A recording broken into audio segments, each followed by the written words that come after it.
Hello, किससे बात करनी है आपको? No no, wrong number.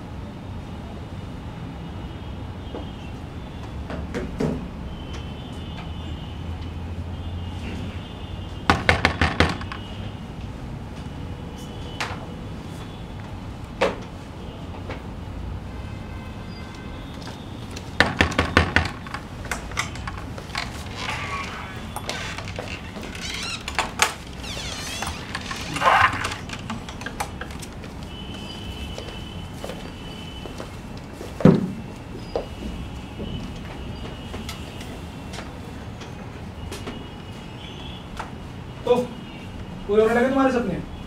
नीले पर्दे, फ्लावर पॉट, गुड़िया, लेकिन गुलाब के फूल? यही जलीकटी सुनाने के लिए तुम यहाँ पर आए हो? अरे वो तुम्हें मजाक कर रहा था। और कितना बड़ा है नहीं बंगला,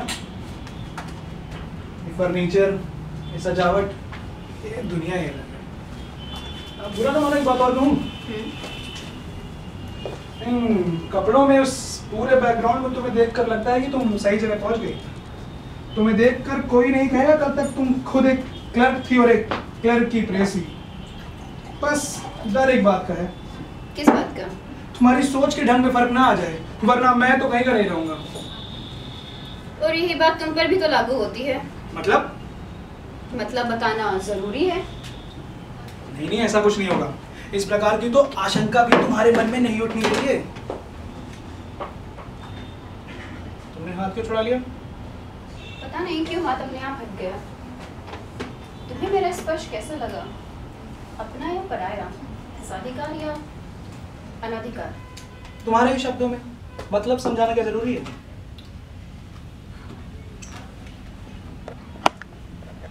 और मजेदार बात यह है कि अभी तक सही मायने में मैं उसकी बीवी बनी भी नहीं हूँ, केवल औपचारिक 7 फेरे। तो उसने तुम्हारा शरीर पाने की कोशिश नहीं की? कोई उतावली भी नहीं दिखाई? मैं तो सोचता था कि वो तुम्हारे... मुझे पुरुष का अनुभव भले ना हो, पर उसे स्त्री की पूरी जानकारी है, पूरा अनुभव है सुदीप। वो उतावलेपन और धीरज का अर्थ समझता है। तो उसने तुम्हारा स्पर्श तो किया होगा? किया ना। कैसा लगा तुम्हें, निर्जीव या सजीव? मैं अपना हाथ नहीं हटा पाई, उसे कैसा लगा पता नहीं। तो जानती हो तुम, ये तुम्हारा मोदी कभी मर सकता है? जानती हूँ, पर जब मेरे सामने होता है, जिंदा होता है, हंस खुलकर बात करता है, मुझे अपनी बीवी मानता है। और तुम? मेरे मानने ना मानने से क्या स्थिति बदल जाएगी? तो आगे कुछ सोचा? सोचना क्या है? तुम्हें कुछ याद नहीं रहता या तुम अब याद रखना ही नहीं चाहती हो?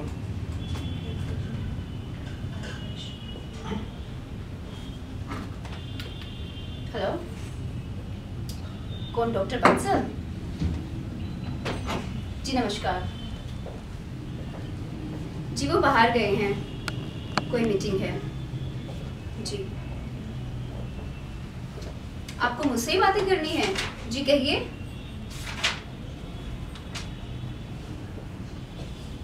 क्या? इतनी खराब है उनकी हालत, आपने उन्हें बताया नहीं?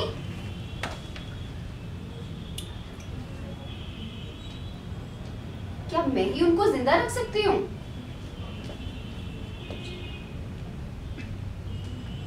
कभी शराब ना छुए।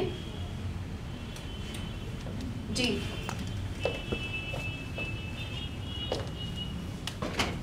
किसी तरह का कोई एक्साइटमेंट नहीं। जी सेक्स, पर मेरी भी सुनेंगे? जी प्रेम की भक्ति, प्रेम भरा विरोध। जी अपनी तरफ से मैं पूरी कोशिश करूंगी, विश्वास रखिए। कोई नई दवा?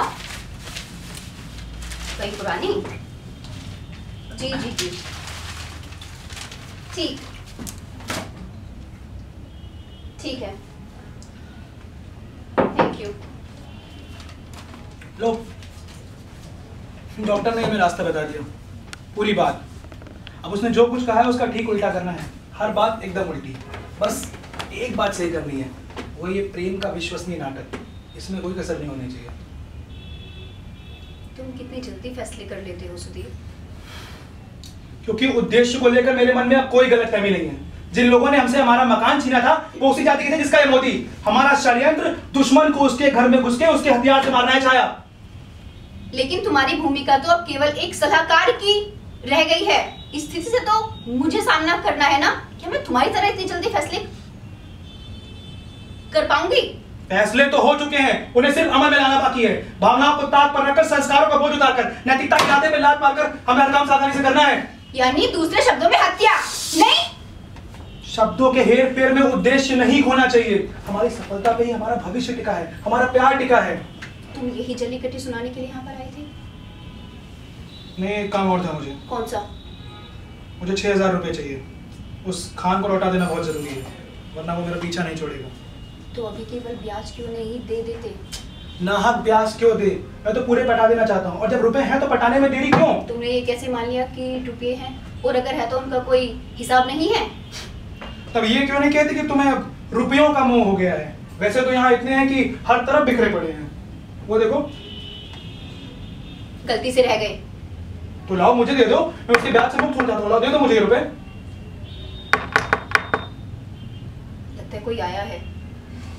तुम्हें किसी ने यहाँ देख लिया तो हम तुम्हारा ऑफिस का साथी तुमसे मिलने भी नहीं आ सकता। वाह, फिर भी तो मैं रुपए ले लूं?